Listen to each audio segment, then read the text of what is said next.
Kallis Jumal, me tuleme sinu ette, ma tõesti palun täna su osa eest ja ma palun ka kõigi kuulajate, vaatajate eest. Jumal, ma palun, et sa õnnistaksid neid, et sa paneksid oma käe nende peale ja ma tõesti palun sinu ligiolu nende eludesse. Ma palun, et sa kosutaksid neid, kes on väsinud, värskendaksid neid, kes on kuidagi kuivanud kokku vaimulikult ja ma tõesti palun, Jumal, et sina ilmutaksid ennast inimestele, sina näitaksid, kes sa tegelikult oled ja sa tuleksid oma suuruse väega kohale. Jumal, tõesti, ma nii palun, et sinu ligiolu täidaks Eestimaa, Eesti rahva. Jumal, ma palun, et sa ei jätaks meid, vaid sa oleks meiega ja tõesti oleks meie selja taga nagu see suur kindel kalju ja paneksid oma käed meie peale. Ma palun sinu ligiolu, sinu püha vaimuga täitumist meile ja ma tõesti palun, et tänane sõna oleks kosutuseks nii kuulajatele, vaatajatele kui ka meile endale. Ja ma tõesti palun, et Jumal, kõik, mis on sinult, las see jäägu alles ja kõik, mis on kuidagi inimlik või vale, las see kadugu ära. Tõesti, ma palun seda sinu nimel, Jeesuse Kristuse nimel. Aamen. Aamen. Tere armsad kuulajad ja vaatajad, mina olen Kristiina Metsala. Ja mina olen Naatan Metsala. Ja see on meie podcast Vaheajaam, kus me räägime kristlikust elust, usust, Jumalast, meie kogemusest usueluga ja kõigest sellest. Täpselt nii. Ja tänases osas me räägime sellisel teemal nagu vaimulik väsimus või võitlus vaimuliku väsimusega. Jaa, see on väga huvitav teema ja see on, ütleme, sündinud mitte isegi sellest, et me oleme ise nii kohutavalt väsinud, ma arvaks. Sõltub perioodist, aga ka sellest, et mida me oleme näinud, mis on need nagu märgid nendes asjades, et me tunneme, kogeme väsimust ja kuidas seda ära tunda, mida teha nagu selle osas ka üleüldse, eks ole. Ja võib-olla natukene näidata ka nagu telgitaguseid, et mis tegelikult vaimulikus töös tuleb esile ka sellega seoses. Jah. Ma olen ise mõelnud selle teema puhul seda, et nagu vaata, kui sa tuled Jumala juurde ja sa oled värskelt saanud päästetud, sa oled nii tuld täis või siis sa oled juba kaua olnud Jumalaga ja sul on mingid perioodid, kus sa oled väga tuline, sa tunned Jumala ligiolu nii lähedal ja siis tuleb väga palju neid selliseid hästi kuivasid perioode või siis kui sa oled just värskelt usule tulnud, läheb paar aastat mööda ja siis sa oled nagu täielikus põõnaperioodis, kutsutakse põõnaks seda. Et sul on nagu täielik kõrb, täielik kuivus ja sa mõtled, et okei, et kui Jeesus on see vastus kõigele, kui kristlus on see vastus kõigele, siis miks ma tunnen, et mu usuelu on nagu liivasöömine, nagu pidev liivasöömine või pidev süke ülesmäkke kulmude peal ronimine, et see ei saa ju olla normaalne, et kui see on vastus kõigele, kui me peaks olema rõõmsad oma usuelu üle, et kuidas saab olla nii, et see on nii raske ja nii tihti nii raske? Väga hea küsimus tegelikult ja ma arvan, et siin on ma arvaks, esimene punkt on muidugi see, et kui Jumal tuleb meile lähedale, siis me kogeme teda hästi võib-olla tugevalt ka sellepärast, et esialgsetes nii-öelda faasides Jumal alustab meiega, nagu kuidas ma ütlen, lähikontaktsena. On palju meie sees, mis vajab kiiresti parandamist ja ümberkohandamist, ma ütleks. Meil on olnud patud, meil on olnud harjumused, meil on olnud valed hoiakud, meie sees on tõenäoliselt üles ehitunud mingid uskumused ja võib-olla kunagi on väga kenasti kasutatud terminit nagu kindlused südames, mis vajavad tegelikult kohest lammutamist. Ja kui Jumal laseks nendel asjadel nagu lihtsalt niisama püsida, ilma et ta tuleks ise sinna sekkuma, varem või hiljem me tõenäoliselt kalduksime usust lihtsalt ära, aga ta tuleb ja teeb platsi puhtaks, ta tuleb nagu vähemalt mingil määral, ta tuleb ja teeb meile nagu selle aluse selleks, et me saaksime seda teekonda üleüldse nagu alustada. Ja siis ta samal ajal ka teistpidi ilmutab meile võib-olla oma armu ja oma lähedust ja seda, mis on võimalik, kui tema nagu ligiolu on juures. Sest et ilma, et me seda võib-olla maitseksime, me ei saa päris täpselt aru, mille poole me muidu üldse küündime. Aga nüüd, kus me oleme maitsnud, me oleme näinud, me oleme kogenud, me oleme temaga kohtunud, me oleme temaga osadust saanud, siis me saame aru, et sinna, me tahame saada sinna. Ja see on nagu eesmärk omaette tegelikult, et saada tema juurde ja teada, mille nimel me tegelikult võitleme ka. Ja et ma arvaks, et see on selline esimene nagu lähtepunkt sellisele asjale, et miks me algul kogeme teda nii tugevalt ja siis vaikselt meil hakkab selline protsess pihta, kus me õpime oma elu elama nüüd õigesti koos temaga. Ja sealt tulevad nüüd edasised mingisugused sammud, täpselt samamoodi. Et siis vaikselt hakkab su elu kujunema, kus sa pead ise seisma mingites asjades ja ise seisma mingite õigete hoiakute juures. Aga seda niimoodi, et elu sind ümber ei kummuta. Ja ühtepidi Jumal toetab sind, teistpidi sa pead olema pisut tugev ise ka. Ja see on selline naljakas balanss nende kahe asja vahel. Et Jumal tahab, et sa oleksid tugev iseseisev, samas ta tahab, et sa oleksid temaga ka. Ja see on, need ei ole omavahel muuseas konfliktis ka ja see võib ka vahetevahel tunduda nagu naljakas. Vaid et ta tahab, et me oleksime tugevad, iseseisvad, terved ja valiksime teda kõikides asjades. Need kaks asja peavad olema nagu kuidagi omavahel nagu laulatatud õigel viisil. Ja ma arvaks, et see on nagu siuke väga suurtes joontes see, miks ja kuidas me jõuame selleni, et alguses Jumal on hästi lähedal ja siis võib-olla natuke tundub kaugemal. Aga ma tean, et elu on väga kirev ja värviline. Ja üldse ei ole nii lihtsasti nagu, kuidas ma ütlen, üldse ei ole nii lihtsasti võib-olla mõõdetav alati see vaimulik tase nendes asjades täpselt samamoodi. Et ma arvaks, et see on selline esimene samm sellest, kuidas me usu juurde Jumalaga tuleme ja sellest, kuidas see ülejäänud teekond hakkab välja nägema ja miks me võib-olla alguses kogeme Jumalat nii tugevasti ja siis edasi minnes võib-olla tunneme, et ta vahetevahel jääb meist päris kaugeks või meil on selline tunne, et ta jääb meist kaugeks. Aga mis siis, kui sa oled juba olnud pikemat aega kristlane ja siis käid nendest perioodidest läbi, kus sul nagu kohati oled nagu Ameerika mägedel, et on mingid perioodid, kus sa tunned väga tuliselt ennast, väga Jumala lähedal ja siis on mingid perioodid, kus Jumal on nagu ükskõik kuhu sa vaatad, sa ei leia Jumalat. Ja ma ei tea, kas sina näite oled ka mõelnud sellele, aga ma olen mõelnud sellele teemale, et kas on üldse võimalik olla kristlasena usuelus nii, et sa oled nagu konstantselt tuline Jumala järgi ja sa konstantselt nagu sees põled. Et ma arvan, me nagu paljud oleme kogenud seda perioodi, kus me põleme täiega Jumala järgi, aga kas see on võimalik niimoodi, et sa kogu aeg põled ja kas see on üldse meie usueluga siuke fookus või asi nagu, mille poole püüelda? Mina vastaks täiesti ausalt sellele ei. Ja põhjus sellepärast, et kui me räägime sellest tulisusest sellises kontekstis, nagu me oleme harjunud sellest rääkima, siis väga tihti me mõtleme mingisugust emotsionaalset seisundit, mis sellega kaasas käib. Et meil on nagu, me peame olema kuidagi nii vapustatud ja kuidagi nii ekstaasis sellest, et Jumal on meie ligidal, on ju. Aga mõtle sellest niipidi korraks. Kui sa kohtud kellegi inimesega, kes sulle läheb korda, ütleme, et te saate omavahel ülihästi läbi ja teil on nagu tore suhelda ja vestelda, sõber näiteks, mingisugune leiad uue sõbra. See on nagu, teie vestlused on hästi toredad ja teil on endal nagu alati hea meel üksteist näha. Aga läheb mingi 3, 4, 5 aastat mööda, siis sa saad temaga kokku ja sa oled hullult õnnelik, et sa nagu näed teda.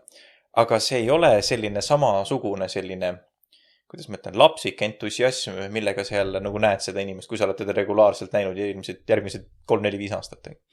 Miks peaks Jumalaga teistmoodi olema? Sest et vaata, me ühtepidi harjume mingite asjadega ära inimestena, aga teistpidi mõeldes, kui me kogu aeg oleksime emotsionaalses ekstaasis, siis ma arvan ja fokusseeriksime selle peale, et saavutada seda emotsionaalset ekstaasi. Võib-olla me paneksime oma fookuse täpselt valesse kohta tegelikkuses. Me ei keskenduks selle peale, mida tegelik tulisus Jumala järgi nagu päriselt tähendab oma sisult. Ja minu jaoks päris tulisus Jumala järgi tähendab seda, mida Jeesus ütles evangeeliumis väga selgesti, et need, kes armastavad mind, täidavad minu käske. See on tulisus. See on päris tulisus Jumala järgi. Et sa tegelikult ka pühendad ja tegelikult ka su teod ja su sõnad väljendavad seda, kes Jumal on ja milline on Jumal palunud, et sina oleksid ja et sa kannad enda elus püha vaimu. Selle väljendamine ei ole kaugeltki mitte kogu aeg emotsionaalne. Vahetevahel see on väga rahulik ja väga selline pealtnäha inimlik. Aga tegelikkuses selle taga ja selle sees on Jumal. Ja nende ideede, mõtete, hoiakute, kõikide asjade taga istub Jumala vaim, vaatab otsa. Ja ma arvan, et see tegelikkuses väljendab kõige paremini tulisust. Sest et sellega sa ei kuluta ennast ära inimesena täpselt samamoodi.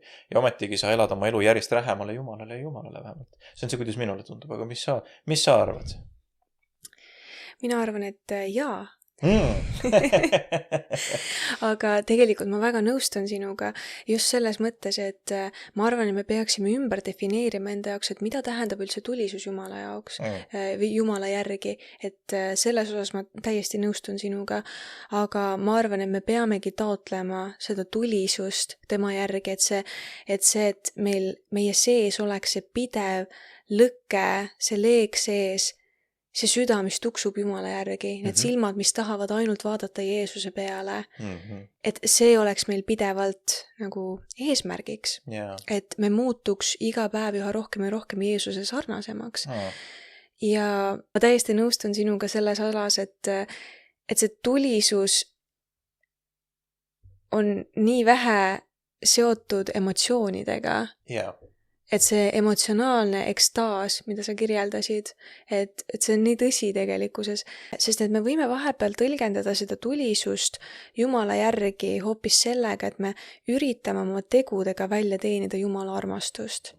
Et kui ma räägin valjema häälega, räägin karismaatilisemalt, räägin emotsionaalsemalt, kui ma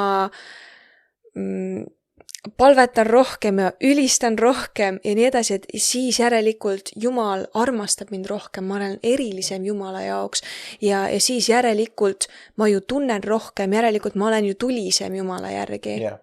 Aga tegelikkuses, kui sa mõtled piibli järgi ja sa vaatad, kes olid nii ägedad ja tublid Jumala mehed, olid need, kes pidasid Jumala käske, mida Jeesus ise ütles, et kui rikas mees tuli tema juurde ütlema, et kuidas ta saaks taevariiki, siis ta ütles, et pea käske, austa oma isa ja ema, ära tapa, ära varasta, Jumal olgu esimesel kohal ja nii edasi. Ja siis ta ütles, ja siis mees ütles, et aga ma teen seda kõike. Ja Jeesus ütles, et okei, anna kogu oma vara ära vaestele ja tule järgne mind. Ja seda ta ei suutnud teha. Sest et tõeline tulisus on see, et mis su südame hoiak on. Kas sa teed neid asju lihtsalt sellepärast, et saada midagi, et saada inimeste tähelepanu, inimeste hoiakuid ja vaata, ja sellega sa tekitad ka selle väsimuse usuelus, sest et sa paned nii palju rõhku, et kuidas ma saaksin väliselt välja näha kristlane ja sa võib-olla isegi ei saa aru sellest, sa teed seda võib-olla täiesti alateadlikult, aga mis on nagu päriselt see süda, et see südamega loetud üks salm on Jumala silmis nii palju etem kui peaga loetud mitu peatükki. Just. Sest et oluline on ju see, et mis sul tegelikult siia südamesse poeb ja mis sind muudab seespidiselt. Jumala sõna on see, mis väge annab ja muudab sind täielikult. Ja mis südame hoiakuga sa teed asju, see on see, mida Jumal ju märkab tegelikult. Ja see on see, mis tegelikkuses loeb. Ja see on see, mis teeb su usuelu viljakaks tegelikkuses. Mitte need pindmised asjad või et välja paista rohkem kristlasena. Et ma arvan, et üks suur asi, mis tekitab seda väsimust usuelus, on just nimelt see, et sa üritad olla rohkem kristlane, kui sa tegelikult oled.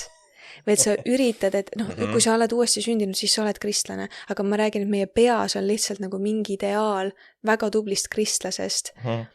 Aga me unustame ära, et me oleme ka tavalised inimesed ja me teeme vigu. Aga see, mis südamega sa asju teed, on nii palju olulisem kui see, mis väliselt välja paistab. Ülinõus sellega ja väga nagu, ma arvan, et selline tulisus, nagu sa kirjeldasid täpselt samamoodi ja seda me peakski taotlema, ma olen jällegi sellega täiega nõus ka, et tegelikult meil üldse nagu ei, me rääksime samast asjast. Me rääksime samast asjast täpselt. Aga ja mulle tundub, et vaata see väsitav, ütleme, kristlase püüdlus olla midagi, mida see tegelikult ei ole, on teatud määral lihtsalt kogenematus ja usaldamatus Jumala vastu. Võib-olla me ei ole veel oma elus seal kohas, et me oskame ennast avada Jumalale teatud pidi, võib-olla me veel ei julge, võib-olla me oleme varem inimestele midagi endast usaldanud ja siis haiget saanud ja nüüd enam ei taha rohkem usaldada, aga Jumal on see, kes tegelikult väga hellalt alati ootab ja võtab vastu sind kõigega, eks ole. Nüüd see oluline osa ongi täpselt see, et sa jõuad sinna punkti, kus sa tahad usaldada Jumalat, kus sa õpid teda usaldama ja ka oma pettumuste, oma vihastamiste, oma pattude, oma probleemidega, nagu kõigega, mis sul tegelikult sees on, et sa nagu väljendad talle ka, et isa, ma kardan, isa, ma olen pettunud, isa, ma näen siin kurbust või valu või midagi taolist.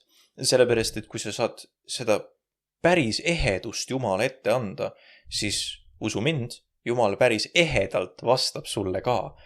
Ja see tegelikult tekitab sinule Jumala suhte. See, et sa nagu, see ausus kahepoolselt. Ja iga kord, kui Jumal sulle millegiga vastab, ta vastab sulle niimoodi, et sul on alati natuke nagu sokid jalast löödud või nagu, kuidas ma ütlen. Ma ei tea, knock your socks off, on ju. Ma ei tea, minul on küll, ma ütlen Jumalale alati, et ma olen pahane selle asja peale, mulle ei meeldi see ja see ja see. Ja siis Jumala vaim tuleb ja ütleb midagi täiesti kõrvalist mulle, ma olen nagu mingi, ignoreeri kõike, mis ma just enne ütlesin. Et kõik on hästi sellega nagu, ära põe. Aga ta alati kuidagi suudab neid asju nii teha. Ja sest ta on Jumal. Ja ma arvan, et me peame lihtsalt õppima neid samme tegema, et usaldada teda nendes asjades ja näha, et ma tegelikult saan rohkem talle anda, et see on hea mõte. See on alati hea mõte. Jah, täpselt. Me võime Jumala juurde tulla ükskõik, millises seisus me oleme. Sa pead eriti veel tulema Jumala juurde, kui sa oled väsinud, kibestunud, kade või oled haavatud, et sa võid ükskõik kuidas tulla Jumala juurde ja ma arvan, see on ka üks selline mõttemuster, mis on vaja lahti murda. Ja. Et kui sa oled näiteks pattu teinud või jälle oma mingisuguse sõltuvuse ämbri otsa komistanud, siis selle asemel, et kuidagi üksi jääda sellega ja kükitada oma nurgas, siis sa pead lahti murdma selle mustri, et ei, Jumal tahab mind ikka. Mul on veel võimalus. Just. See nii kaua, kuni ma hingan, ma elan, mul on võimalus tulla Jumala juurde. Ma saan veel parandada ja saan tulla Jumala juurde. Ja eriti, kui sa oled väsinud, kibestunud, haavatud, Jumal reaalselt, nagu Jeesus rääkis, et ta jätab 99 lammast selle pärast, et minna selle ühe järgi. Just. No, et kas tõesti taevane armastav isa, mis muu variant tal oleks? Ta tahab minna selle ühe järgi, muidugi ta tahab sind, muidugi ta tahab, et sa tuleksid ta juurde. Jah, täiesti, täpselt. Ja mul oli just hiljuti nüüd möödunud nädalaks äge kogemus, mul üks sõber helistas ja ütles, tunnistas täitsa ausalt, et tead, mul on viimased paar kuud olnud Jumalast teemal, ma ei ole pattu teinud, ma ei ole enne kaugel olnud oma mõttelaadis kõikidest asjadest. Ütles, aga ma olen jõudnud enda kriisi on jõudnud.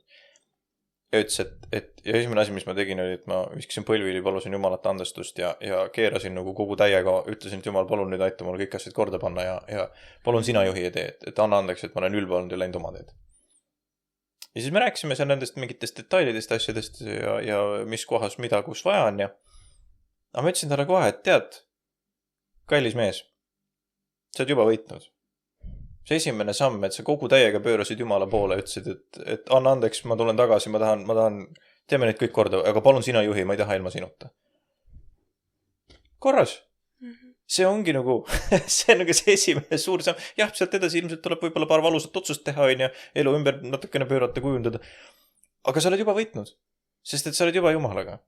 Ja selles minu arust nii peegeldab ära selle, et see on see, kuidas Jumal ootab, et me kogu aeg tuleme tema juurde. Jätkuvalt tuleme tema juurde, sellise hoiakuga. Isa, sina juhi, sina tee, palun aita, ma ei taha ilma sinuta. Ja siis sa oled juba võitnud.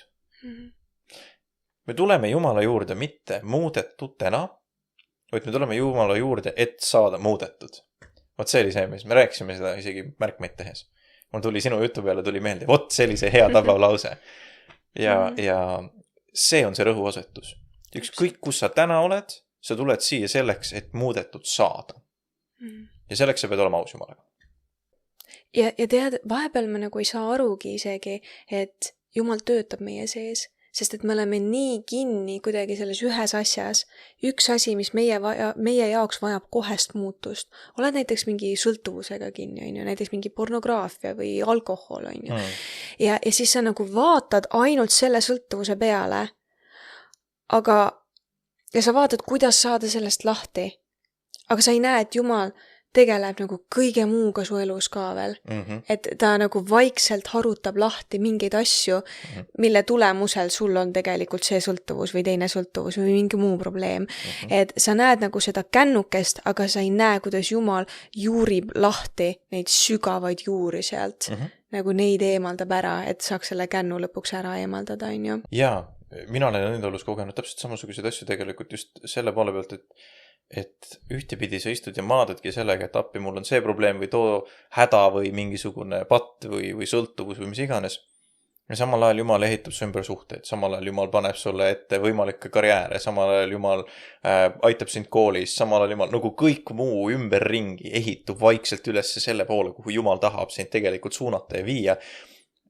Ja sa lihtsalt mõnikord oled nii väiklane, et sa istud oma luubiga seal ja vaatad oma varba haava ja mõtled, et nii halb. Tegelikult on nii ilus. Et märkama seda, mida Jumal teeb tegelikult. See on väga hea üleskutse. Aga, ja siis, ja tead, mis veel tekitab sellist väsimust, on see, kui sa ei ole milleski veel lahti lasknud täielikult või sa teed mingis osas kompromissi Jumalaga. Et sa ei ole mingit ust täielikult kinni pannud. Yeah. Et need on need asjad, mis väsitavad kuidagi, sest et sa hoiad ennast selle ühe jalaga maailmas ja teise jalaga kristluses, aga sa ei ole teinud nagu kõige 100% otsust valida Jumal. Ja see väsitab. Sellepärast sa oled nagu kahes vooluses korraga üritad püsti jääda. Ja no see ei toimi. Ja huvitav on see, et kuidas me saame püsida Jumala juures, on see, et me teeme iga päev otsuse olla Jumala juures, sest et kui sa ei tee seda otsust, kui sa ei vali otsust Jumala kasuks, siis sa ei jää lihtsalt seisma, vaid et see otsus valida maailm tehakse sinu eest. Just. Et kui sa otsustad mitte valida Jumala, siis sa oled otsustanud valida maailma. Ja see lihtsalt, see voolus tõmbab sind kaasa niimoodi, et sa ei pea isegi midagi mõtlema maailma suunas, aga see maailm juba tõmbab sind kaasa. Jah. See on nagu mingi kärps ja süke teip, mis nüüd meile külge sellest kinni ja lähed kaasa sellega. See on väga jube. Tead, mis on mulle üks ilmutus olnud viimasel ajal? Väga sarnasel teemal. Ma järsku sain üks päev aru, tead, miks Jumal nii kohutavalt vihkab pattu? Sest et see on see üks asi, mis meid lahutab temast. Yeah. See ei ole nagu, ja kuidagi ma nagu ilmutusen, mul nagu lõi see lahvatas see lahti, et Jumal ei heida meile pattu ette, mitte sellepärast, et ta tahab, et me kuidagi pidi tunneksime ennast süüdi, vaid sellepärast, et ta tegelikult ka otsib meiega osalust. Et ta siiralt igatseb iga inimest. Ja kui me seda maailma teesse nagu kipume minema, kipume selle patu poole kalduma, siis see kurvastab teda kõige rohkem just sellepärast, et ta näeb, et temal ei saa olla mingit osa sellest. Tal ei saa olla osa sinu elust.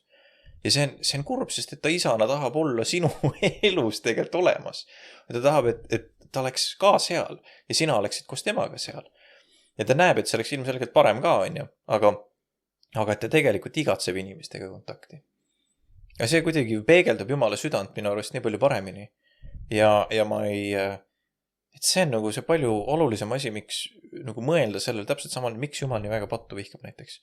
Ja miks ta ei taha, et me maailma teed läheks? Miks ta ei taha, miks ta tahab, et me teeksime neid otsuseid tema kasuks iga hommiku, iga päev, et me lähestaksime ennast tema suhtes. Et see ei ole üldse mingi religioosse vormistuse või õige talituse pärast. See on selle pärast, et me elaksime päriselt temaga koos. Me elu oleks Jumalaga. See on see, miks me seda teeme. See on nagu naljakas. Jaa, et mul on hea meel, et mul on see kohale jõudnud lõpuks. Sa oled sellest pikast juba rääkinud, aga mulle nagu ka märksin üles ja ma järsku sain aru sellest, nagu selle sügavusest. Et see on äge. Tore. Ja. See on hea, kui Jumal ilmutab meile nagu, või annab neid ilmutuslikke teadmisi. Siis need on need, mis nagu päriselt poevad südamesse. Just. Ja see on see, mis nagu tegelikkuses suudab muuta sinu hoiakuid, mõtlemist, suhtumist asjadesse, kui asjad jõuavad südamesse. Täpselt. Et me nagu tahame seda muutust taga ajada. Just, täpselt. Aga kui korra rääkida ka teenimistööst ja teenimistöölistest, siis ma ei tea, kas sina ka, aga ma olen nagu väga palju avastanud, kui raske on teenistustöös olijatel viimasel ajal eriti. Ja sa saad aru, et midagi suurt on tulemas, mingi ärkamine on tulemas, mingi väga suur nagu pauk käib ära ja on vaja Jumala töö tegijaid ja kuidagi on nii paljusid löödud maha just väsimusega ja sellega, et sa oled lihtsalt tüdinud sellest kõigest, sa oled väsinud ja on ka kõik muud probleemid, et väga palju on kuidagi vaimulikke rünnakuid ja vaimulike rünnakute puhul ju huvitav ongi see, et need ei tundu enamalt nagu vaimulikud rünnakud. Need on nagu puht tavalised asjad, millega sa silmitsi oled. Lihtsalt neid on nii palju, et see võtab sind vaimulikult maha. Jaa, just. Ja ma olen märganud seda tendentsi ja ma olen seda ka meie puhul näinud, on ju, et see, ja ka tegelikult kõrvaliste töötegijate puhul ka, et kellel on tervisega jamad, lihtsalt ja muide see element, mis ütlesid, et kurnatusest, ülekoormusest ja kurnatusest, see on kuidagi mingi väga hea taktika, kuidas inimesi lihtsalt muuta ebaefektiivseks. Ja ma arvan, et ja, see vaimuliku töö surve on hästi suur just sellepärast, et keegi ütles nii kenasti, et meie eesmärk on ju juhtida inimesi Jeesuse juurde. Ja mida kurat üritab tegelikult vaimulike töötegijatega teha, on halvata seda metoodikat ja seda võimalust inimesi juhtida Jeesuse juurde. See on see nagu põhiline asi, mille pärast sind tegelikult nagu maha võetakse, on see, et sina ei saaks teisi inimesi sinna viia. Vaimulikult muidugi meid hoitakse ka teistsugusele standardile. Vaimulikud töötegijad peavad oma elu puhtuse ja nagu sisukuse poolest vastama teatud kriteeriumitele. Esimese Timotuse 3 oli minu arust see väga ilusti nagu öeldud ka, et kuidas müüke näiteks pastori kutsumus on ju. Nüüd see saladus on tegelikult see, et me kõik peaksime vastama varem või hiljem sellele kvalifikatsioonile. Me peaks jõudma sinna, kus me nagu mõistame, et see on Jumala tahe kõigile. Aga teistpidi, see on väga raske. See ei ole üldse lihtne nagu asi, millele vastata. Ja me oleme väga nagu inimlikud inimesed.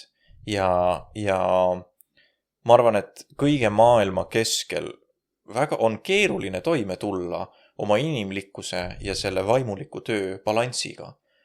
Ja meil on hädasti Jumala abi vaja. Me just eile rääkisime sellest õhtul päris pikalt tegelikult, et nii naljaks on vaadata iseennast ka nagu vaimuliku töötegijana ja märgata seda, kui tegelikult võimetu inimene sa oled. Ja kui väga sul tegelikult Jumala armu on vaja ja abi on vaja kõikide asjade tegemiseks. Sest et see on nii raske. Ja see on nii võimatu, et nagu ilma Jumalata üldse mingit vaimulikku tööd ei oleks, on alustame sellest. Aga teistpidi, ma ei tea, ma ei vastaks isegi poolele kriteeriumitele ilma Jumala abita, et sellele, et Jumal ütleks, et näed, sa pead olema puhas või sa pead olema ühemaise mees või sa pead olema patuvaba, sa pead olema, kõik see nimekiri, mis seal on. Et ma probably oleks ilma tema abita, kui ma peaks ise seisvalt seda tegema, see oleks räme häving nagu. Rääkimata siis veel teiste inimeste aitamisest ja suunamisest ja juhtimisest. Nii et, aga teistpidi, sa ei saa seisma jääda. Sa ei tohi, sest et kui me prooviksime ise ennast alguses perfektseks ajada ja siis hakata inimestele Jumalast rääkima, siis me sureks ära enne. Me ei jõuaks sinna lihtsalt. Või kui jõuaks, siis oleks niimoodi, et igal ühel inimesel on umbes aasta aega veel jäänud elada ja siis võib hakata evangeeliumi kuulutama. See oleks kuskil vanadekodus, oleks kõik päästetud. Aga mis point sellel siis on? Et kogu elu Jumalaga jääb ju siis elamata. Nii et ma arvan, et selleks, et Jumal efektiivselt meiega toimetaks, me peame ühtepidi ise kasvama kogu aeg temaga ja teistpidi kogu aeg ka välja andma. Ja need kaks asja veel on ka omavahel seoses tegelikkuses. Sellepärast, et nii palju asju sa saad oma ellu rakendada siis, kui sa seda teistele ka andnud samamoodi. Mul ikka jälle meeldib, mu lemmik näide sellest on see. Ma mäletan, et ma isegi ei teadnud, kui me elasime kunagi, me olime vist aasta aega abielus olnud. Ja siis ma sõitsin ühele Peter Nordbergi teenistusele, kus ma pidin tõlkima ja teda ja sa olid kodus haigeks jäänud ja ma pidin tegema hommikusessiooni ja lõunasessiooni Peteriga. Ja siis ma läksin 2 sessiooni vahel, tulin koju, tõin sulle lõunat, vaatasin, et sul oleks kõik hästi. Ja siis tõin autosse tagasi ja sõitsin teenistusele tagasi. Ja teel sinna lihtsalt kuulasin muusika, mul käis mingisugune, ma ei tea, My Hits või mingi Rock FM või mingi raadio lihtsalt nagu tavaline tüüpiline, üldse mitte vaimulik. Ja siis äkitselt, ma isegi mõelnud vaimulike mõtteid, äkitselt Jumala vaim tuli autosse, ütles mulle lihtsalt väga selgesti, et sul on iseenda pildiga, iseenda vaatamisega olnud probleeme. Sa vaatad iseennast nagu sa oled vähem väärt, kui sa tegelikult ei ole. Või tegelikult oled. Ja siis tegi niimoodi. Enam sul seda probleemi ei ole. Ja siis läks ära. Ja siis ma lihtsalt istusin autos nagu mingi. Okei. Ja ma olin nagu hetkega terveks saanud asjast, mida ma isegi ei teadnud, et mul on. Aga see oli nagu keset teenistust või nagu keset nagu teiste inimeste teenimist. Ja ma isegi, ma ei oska isegi sinna midagi teha, onju. Aga Jumal lihtsalt ütles, et nüüd on see hetk, nüüd ma teen nii ja nüüd on korras. Ja sa lihtsalt istud seal ja ütledki, okei. Ja pärast oled tänulik ja seesmiselt terve.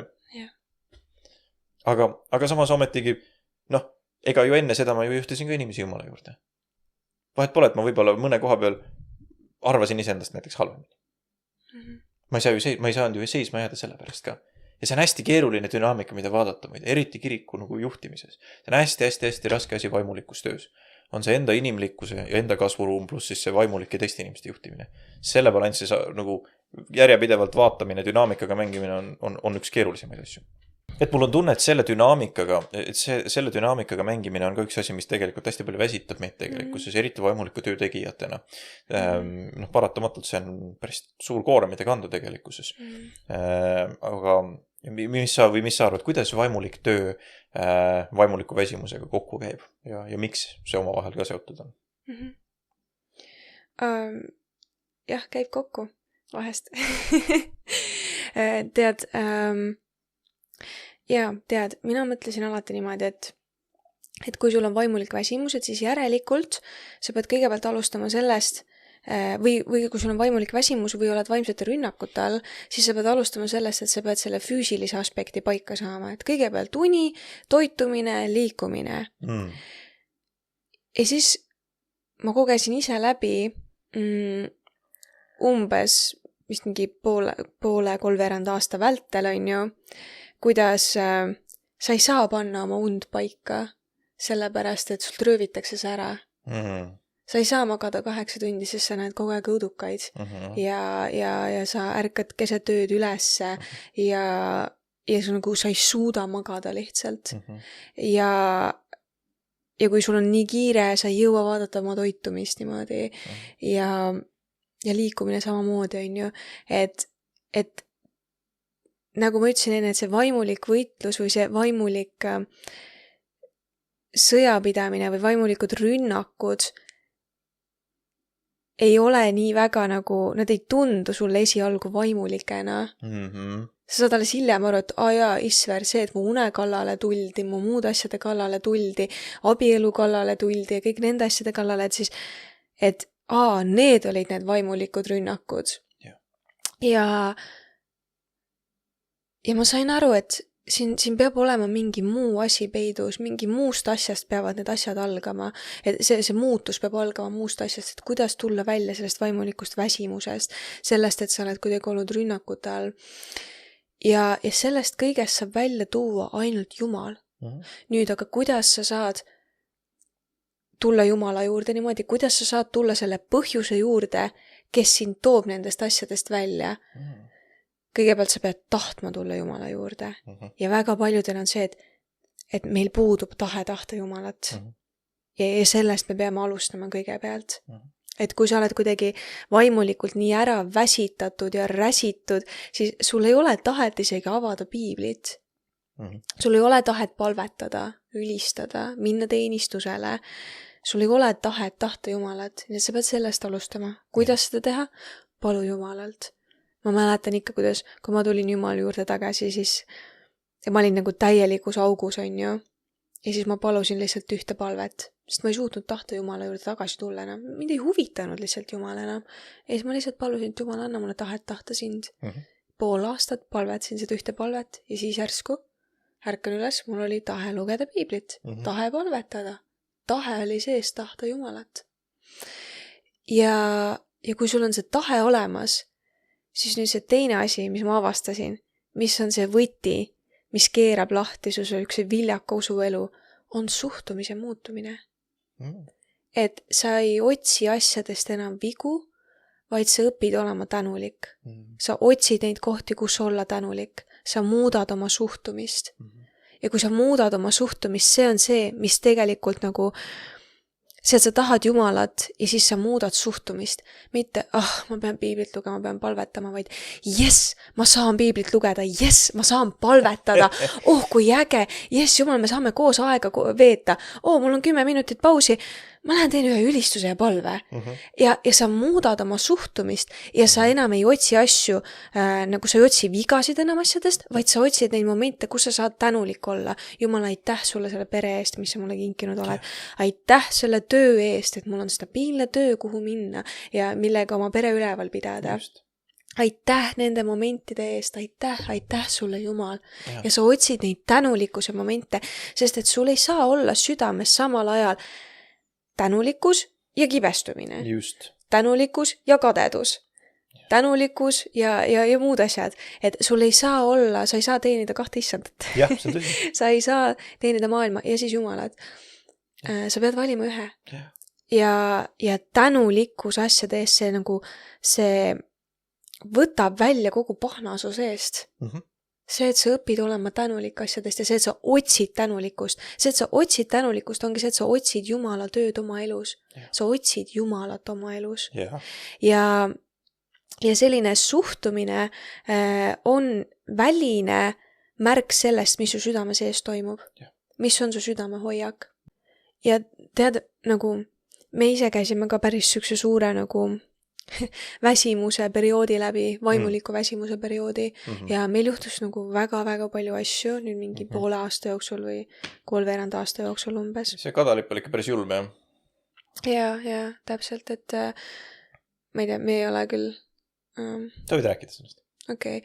Ma lihtsalt mainin korra, aga et meil oli sügisel raseduse katkemine ja siis sellele tuli otsa nii palju terviseprobleeme, kus ma olin nagu vist iga nädal pidin käima kas arsti juures või haiglas ja siis sain 4 päevaks koju ja siis reedeks oli vaja osa üles saada ja siis järgmine nädal sama asi uuesti. Täpselt. Ja uuesti mingid uued haigused ja nii edasi. Mu lemmik oli see nädal, kus me esmaspäeval tulime haiglast välja ja laupäeval olime tagasi EMO-s.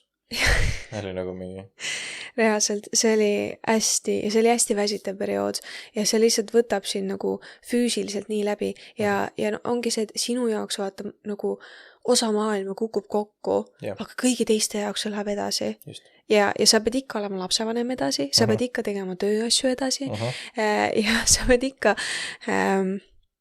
ikka tahad podcasti edasi teha, tahad teenimistööd edasi teha, et nagu su kohustused asjad jäävad ikka alles. Ja nii naljakas on see, et isegi, et juhtus nii palju asju ja mul vahepeal vanemad lahutasid ja juhtus veel tervisehädasid ja ma mäletan, et viimane oligi, kui paar kuud tagasi mul tekkis hästi tugev allergiline reaktsioon silmadesse ja siis sõitsin jälle EMO-sse ja nagu tõesti mulle anti Jumala kingitud medõde sinna, kes tegeles mu silmadega, sest ma hakkasin nutma, ma olin nagu, kas ma nüüd jään pimedaks, et nagu mis toimub, et nagu kui palju saab üks inimene nii väikse perioodi sees nii palju tervisehädasid läbi käia ja nii palju nagu emotsionaalseid asju läbi käia. Et nagu ja siis ma hakkasin lihtsalt nutma ja siis ta nii armsasti lohutas ja nii nagu ütles nii õigeid asju kuidagi ja see oli nii kuidagi nagu Jumala poolt antud see õde sinna. Ja siis ta ravis mu silmad terveks ja tegi nagu tšiki-priki seal meditsiiniga ja Jumal tänatud meile meditsiini eest ja meditsiinitöötajate eest, see on täiesti hämmastav, mida nad teevad. Ja siis ma mäletan, ma läksin tagasi autosse ja ma mõtlesin, et vau, et nagu, kas need asjad lõpuks lõppevad ära? Et nagu, siis ma mõtlesin, ma tulin Jumala juurde ja ma olin nagu, et tead Jumal, et ma ei tea, miks need asjad on praegu, ma ei tea, kas saatan kiusab mind, ma ei tea, kas need on lihtsalt eluolukorrad, mis on lihtsalt sattunud kõik ühte momenti ajas. Aga tead, alati saaks hullem olla. Ja tead, ma leian neid tänulikkuse momente. Ma olen tänulik, et sa oled hoidnud mind nii palju. Ma olen tänulik, et mulle jäi silmanägemine alles. Ma olen tänulik, et kõik muud asjad ka, mis juhtusid, millest ma lihtsalt ei taha rääkida, et ma olen tänulik, et kõik läks nii hästi, nagu läks. Aitäh, et sa hoidsid, Jumal. Ja ma sain aru, et suhtumise muutus on see, mis tegelikult viib sind edasi. Ja nagu hävitab selle väsimuse. Ja siis ma tulin nii rõõmsalt Jumala ette ja nii nagu rõõmuga kuidagi ja nagu ma olen nii palju rääkinud, aga see, et sa reaalselt muudad suhtumist, muudab su usuelu ja Jumal selle sees, selle perioodi sees näitas nii palju oma suurust ja väge, kuidas ma sügisel ühes osas rääkisin ka, et ma käisin ühest leinaperioodist läbi ja kuidas Jumal lihtsalt tõmbas mind välja. No see oligi see, et kui see rasedus katkes ja Jumal üleloomulikult sekkus sinna vahele ja tõmbas mind sellest välja täiesti. Ja niimoodi, et inimesed küsisid, et nagu kuidas sa oled nii nagu elav ikka veel või kuidas sa oled nii rõõmus ja elav ja nagu, et nagu ei oleks midagi juhtunud. Yeah. Ja siis ma olen nagu mingi, et ma ei tea, et Jumal lihtsalt võttis ära leina mu pealt. Ja ma ei oska seda seletada, aga lihtsalt ei ole enam seda masendust. Ja siis sa saad aru, et vau, see on ka moment, mille eest tänulik olla. Just. Ja siis saadki aru, et nagu kui sul muutub su suhtumine, sul muutub ka su usuelu. Jah, aamen. Ja siis muutub kogu su ülejäänud elu. Muide selle tulemusel ka veel. Aga see on väga hämmastav olnud tegelikult Jumala arm selle kõige keskel. Ja nii lihtne on tegelikult ära kaotada seda perspektiivi selle sees, et me ei näe seda. Ja ma tegelikult, mul tuli meelde, et ma ise ühes osas rääkisin ka, et talvel samamoodi ühel Peter Nordbergi koosolekul ma olin hästi suures väsimuses. Ja isegi see eesmine kurnatus väsimus. No tegelikult see oligi mitte ainult mingi ürituse pärast, vaid et see kogu build-up sinna, see kogu sügis, mis meil oli. Ja päriselt ka siuke tunne, et sa lihtsalt kukud musta auku järjest rohkem ja rohkem ja sa ei saa mitte midagi sinna teha. Ükski piibli lugemine, mitte midagi ei aita. Ja palju ma Jumalat appi ma ei saanud. Ja siis millegi pärast, Peter tuli pani käed peale, ütles, et täiesti muid asju ütles mulle ja siis ütles, et muuseas, sa ei ole väsinud ka enam. Ja siis ma ärsku tunnen nagu mingit sellele kukkumisele, põhjatule kukkumisele järsku tekkis siuke põrand alla ja ma nagu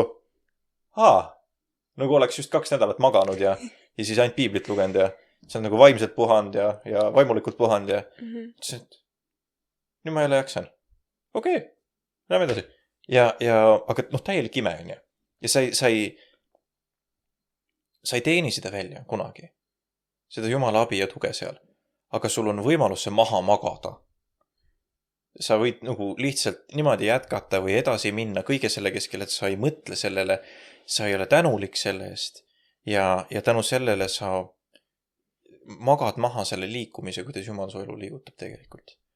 Ja see muide õõnestab sinu suhet temaga. Ja sest et siis sul ongi tunne, et Jumal, aga ma ei näe ju, et sa liigud tegelikult. Kus sa oled? Et sa ju minu elus ei ole üldse.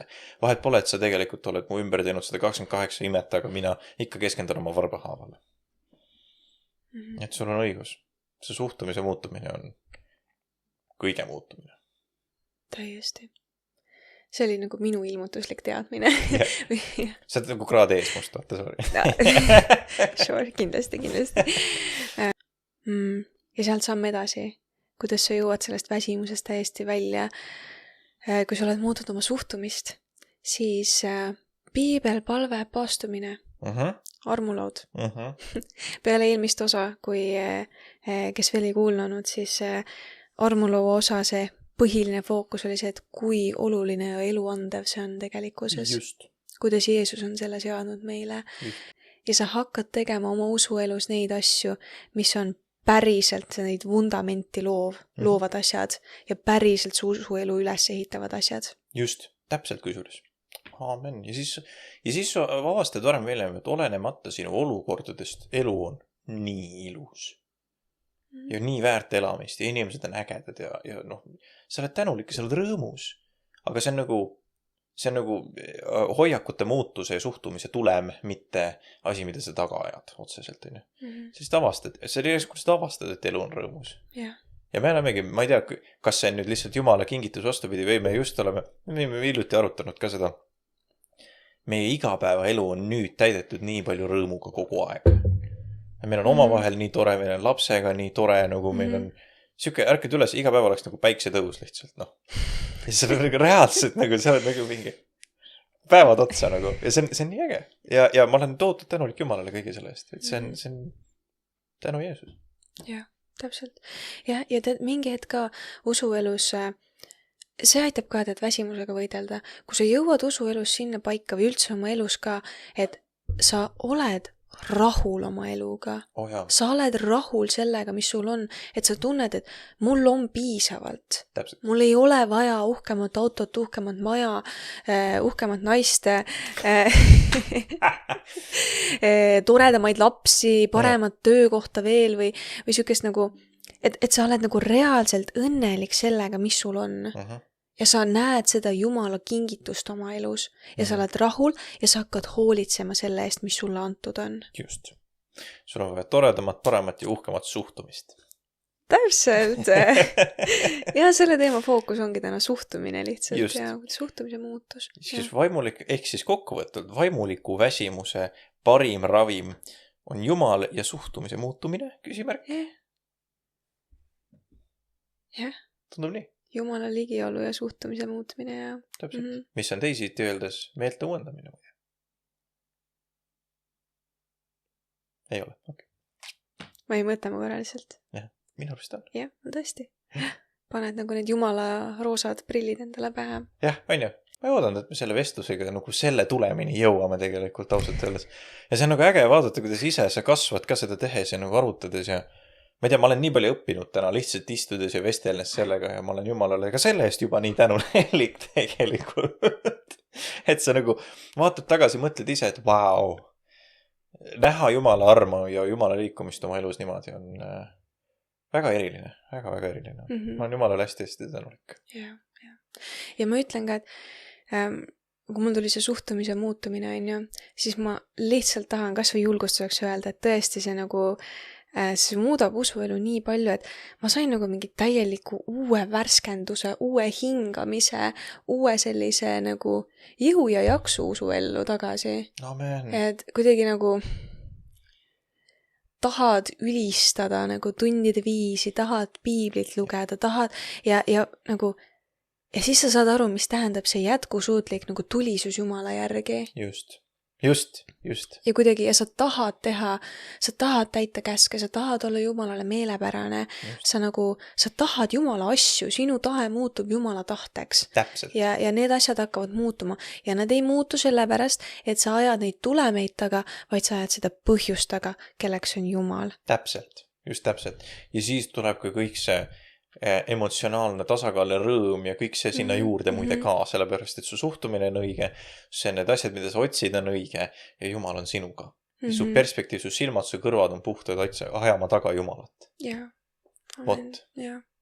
Aga ma arvan, et selliste mõtetega me tahamegi tänase osa lõpetada. Jaa.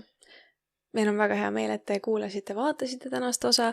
Aitäh teile kõigile ja teadke, et meie armastame teid, aga Jeesus armastab veel rohkem ja näeme juba järgmine nädal.